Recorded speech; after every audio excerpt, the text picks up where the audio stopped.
For months, I have been absolutely obsessed with analyzing the hidden layers, the quiet little setups, and the monumental stakes of Avengers Doomsday. Look, we are not just looking at another standard superhero movie here.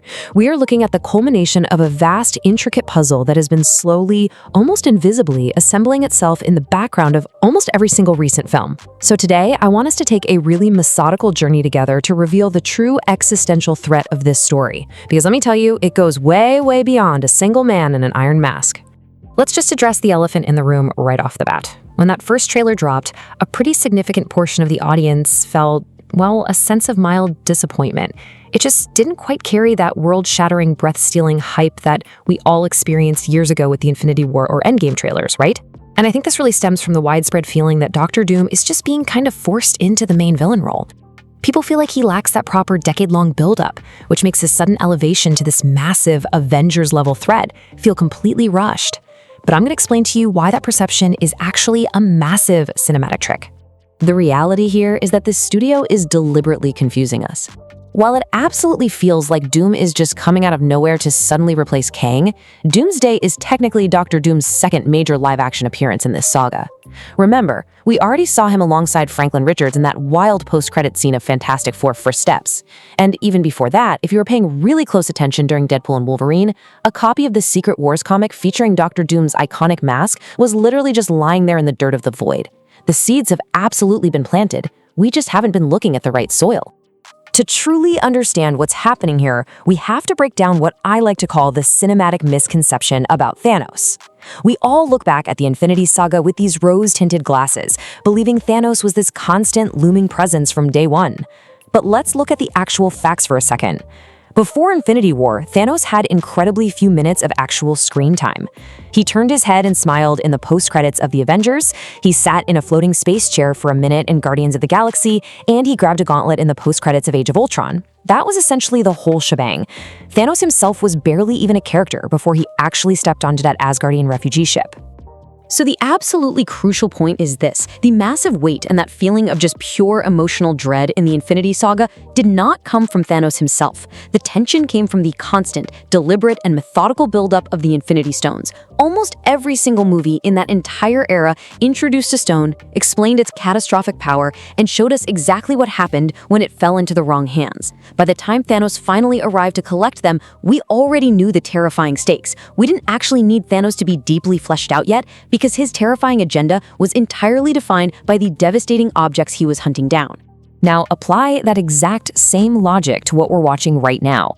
This is the exact playbook being used. The multiverse saga is operating on the exact same structural logic. But instead of chasing glowing cosmic rocks around the galaxy, the buildup has been about establishing distinct alternate universes. The slow, methodical introduction of these realities is our brand new version of the Infinity Stones. The studio hasn't been building up a single villain. They've been meticulously building up the board on which this ultimate game will be played. The alternate realities themselves are the artifacts of ultimate power and consequence this time around. I've been tracking 3 incredibly crucial realities that we have already thoroughly explored, and these 3 are going to serve as the heavy anchors for Doomsday. First, we have our main cinematic Earth, the reality we followed from the very beginning. Second, we have the X-Men universe, which we recently spent some major time in during Deadpool and Wolverine and saw glimpses of it in the Marvels. And third, we have the Fantastic Four's distinct reality, designated Earth 828. Look, these aren't just fun little cameos for fan service. These are the 3 specific universes that are about to be caught in a devastating cosmic crossfire. And that brings us to the true overarching threat that has been quietly building in the background this entire time. Back in Doctor Strange in the Multiverse of Madness, we were introduced to some really heavy, terrifying lore, the concept of incursions. Let me define this clearly for us, because it is literally the foundation of everything moving forward. An incursion is a catastrophic event triggered by too much multiverse travel. When the boundary between realities weakens, 2 universes physically collide with one another. And the result? It isn't a merger, it is mutual, total annihilation. Both universes are entirely destroyed. This is the real villain of the saga. And the scary part? These incursions are already starting. It all begins with a fascinating anomaly involving Steve Rogers. There is a deeply compelling piece of the puzzle right here. We know he went back in time, lived out his life in a branched timeline, and the prevailing logic absolutely points to him residing in the Fantastic Four's universe with the help of the TVA's Loki. But here's the devastating catch. Steve Rogers does not belong in that universe. By abandoning his native timeline and anchoring himself in the Fantastic Four's reality after Endgame, his very presence acts as a massive anomaly. It's exactly the kind of multiversal trespass that triggers a catastrophic incursion. And Steve isn't the only one destabilizing reality right now. Let me connect the dots to the ending of the Marvels. Monica Rambeau essentially sacrificed herself, sealing a rift in space-time. But in doing so, she became totally trapped in the X-Men universe. She is now a foreign entity existing in a reality that is not her own. Just like the catastrophic reality-breaking spell we saw in Spider-Man No Way Home, Monica's presence is causing the boundaries of the X-Men universe to fracture, starting yet another massive incursion. We have major characters stranded in foreign realities, and the cosmic bill for those actions is finally coming due. Sitting right at the absolute center of this collapsing house of cards is Loki. From his throne at the literal end of time, the god of stories is single-handedly holding the agonizing, fraying threads of the entire multiverse together. He is the ultimate living foundation of reality right now. And this is exactly why his role in Doomsday is incredibly critical. Because Dr. Doom, he's a master tactician, and he knows that to control the fate of these collapsing universes, he must harness unimaginable power. Doom will inevitably target Loki, seeking to usurp his position and take total control of the multiversal tree. Which leads me to a question that kind of flips this whole movie on its head. What if Dr. Doom isn't actually the main villain we think he is? We've all just assumed this film is about assembling the Avengers, the X-Men, and the Fantastic Four to launch some massive assault on Doom. But based on the mechanics of what is actually threatening existence, I am entirely convinced that these teams are not initially teaming up to fight Victor Von Doom at all. Take a second to really analyze the title itself, Doomsday. We naturally associate it with Dr. Doom, right? We just assume it's a clever branding play. But strictly speaking, Doomsday literally translates to the day of absolute reckoning, the apocalyptic day when the world ends, or in this case, when all worlds end. The title is actually a direct reference to the incursions, the cataclysmic destruction of the main Earth, the X-Men Earth, and the Fantastic Four Earth, colliding into absolute oblivion is the Doomsday. The event itself is the primary antagonist. Because of this overwhelming, unstoppable force of nature, instead of an immediate hero versus villain showdown, we are going to see a desperate temporary alliance. I fully expect that Dr. Doom will initially be fighting alongside our heroes. Think about it. When realities are literally crashing down from the sky, petty rivalries cease to matter. Doom, much like the Avengers, just wants to survive. He will step up, using his immense intellect and magical prowess to help fend off the existential threat of these incursions. To really grasp why this happens, we need to dive into Doom's head for a minute. And here is where that parallel to Thanos is the strongest.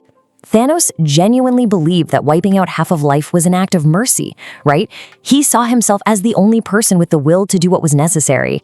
Well, Doom operates on a similar but far more egotistical wavelength. Doom does not see himself as a villain. He looks in the mirror and sees a savior. He genuinely believes that his terrifying intellect and his ruthless methods are the absolute only way to save the multiverse from total annihilation. So, the real breaking point where everything shatters? It's not Doom's goal, it's his method. The true conflict of the story ignites when that temporary alliance breaks down. The heroes will eventually realize what Doom's actual plan is to stop the incursions, and whatever that twisted, brutal method turns out to be, maybe he's sacrificing entire universes just to save one, or subjugating all free will to maintain stability. It's going to be a moral line that the Avengers, the X-Men, and the Fantastic Four absolutely cannot allow him to cross. Doom's version of salvation will be so horrific that stopping him becomes just as important as stopping the incursions themselves.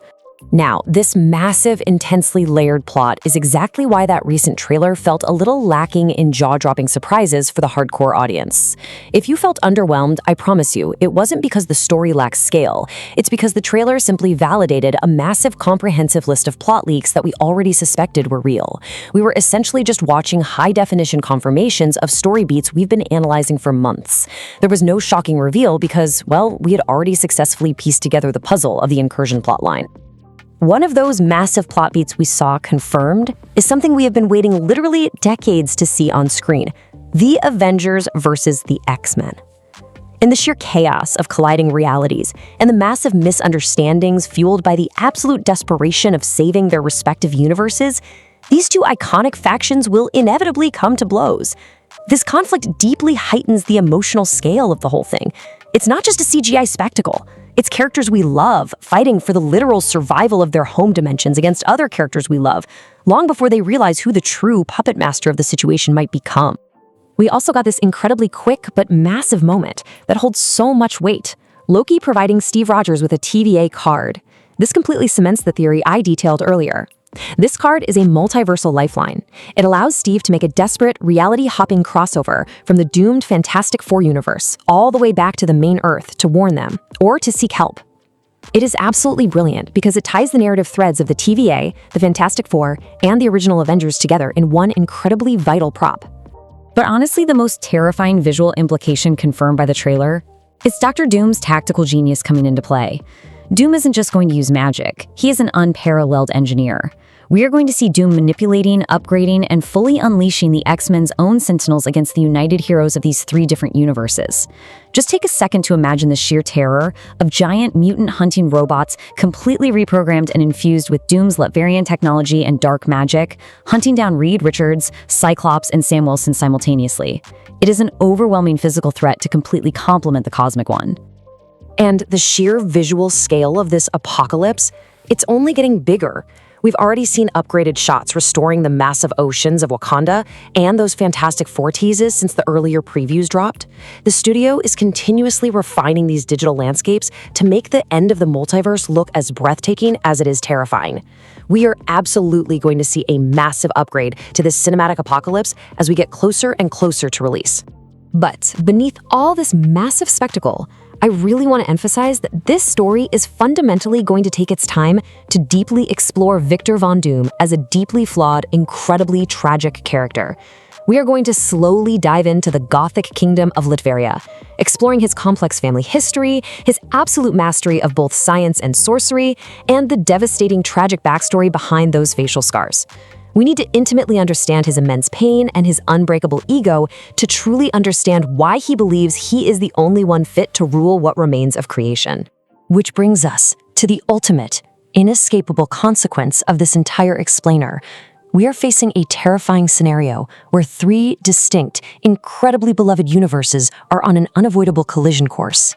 These incursions cannot simply be waved away with a magic spell without a massive cost. So I want to leave you with a lingering, deeply provocative thought to chew on today. When the dust finally settles, when the multiverse inevitably collapses in on itself, and Dr. Doom makes his final, desperate play for control, whose reality will actually be left standing?